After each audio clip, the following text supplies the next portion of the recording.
Nous sommes avec Maxime Dieda, qui est paysan traiteur à Terre de Mars. Bonjour Maxime. Bonjour. Est-ce que vous pouvez nous présenter ce qu'est Terre de Mars? Alors Terre de Mars, du coup, c'est une ferme urbaine située à Marseille, dans les quartiers nord, dans le 14e arrondissement. Donc on est vraiment en Marseille-ville.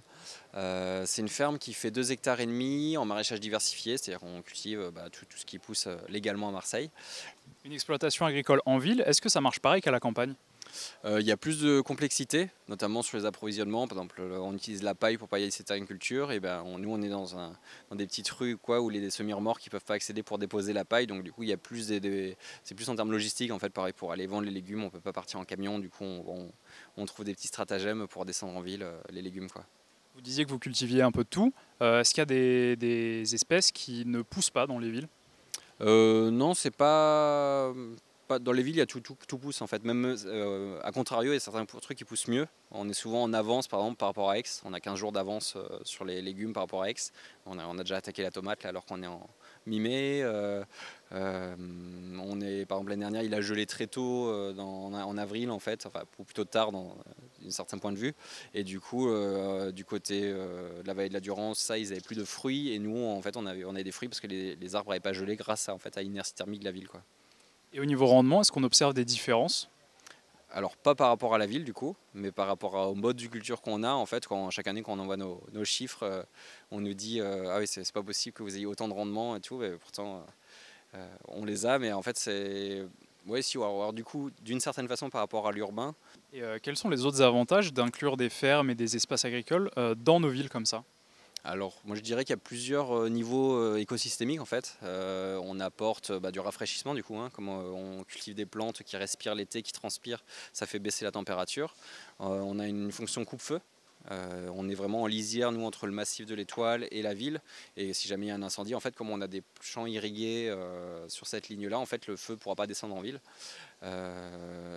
Et on apporte beaucoup de biodiversité, hein, parce que du coup, outre les 300 variétés légumières qu'on fait et fruitières, on a plein d'arboriculture, on a plein d'autres espèces de biodiversité qu'on a amenées là, en fait, pour améliorer la qualité du site. Et on monte à presque 1000, en fait, les variétés qu'on a, quoi. Alors en ville, on fait pousser des légumes, mais est-ce qu'il y a des animaux aussi dans ces fermes? Ouais, alors du coup, sur la ferme, on a des abeilles qui aident à la pollinisation et qui produisent du miel.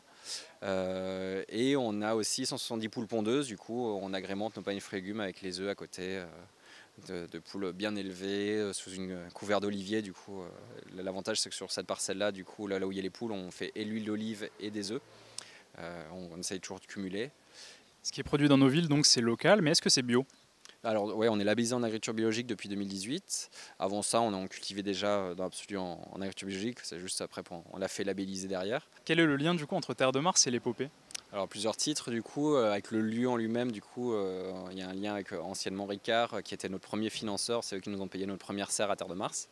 Et avec le lieu directement, en fait, on est depuis un an maintenant, on fait notre marché hebdomadaire du quartier ici à l'épopée, derrière le cercle de Ricard. Être présent aux 48 heures de l'agriculture urbaine, ça vous permet de présenter votre initiative à beaucoup de monde, notamment des enfants. Est-ce que c'est important pour vous? Ouais, de base, en fait, on a toujours aimé communiquer. Comme je disais tout à l'heure, avant le label bio, en fait, on n'était pas labellisé. Et nous, notre label, en fait, c'était de faire visiter la ferme et de dire, voilà, aujourd'hui, on fait ça comme ça parce que nos valeurs, c'est ça.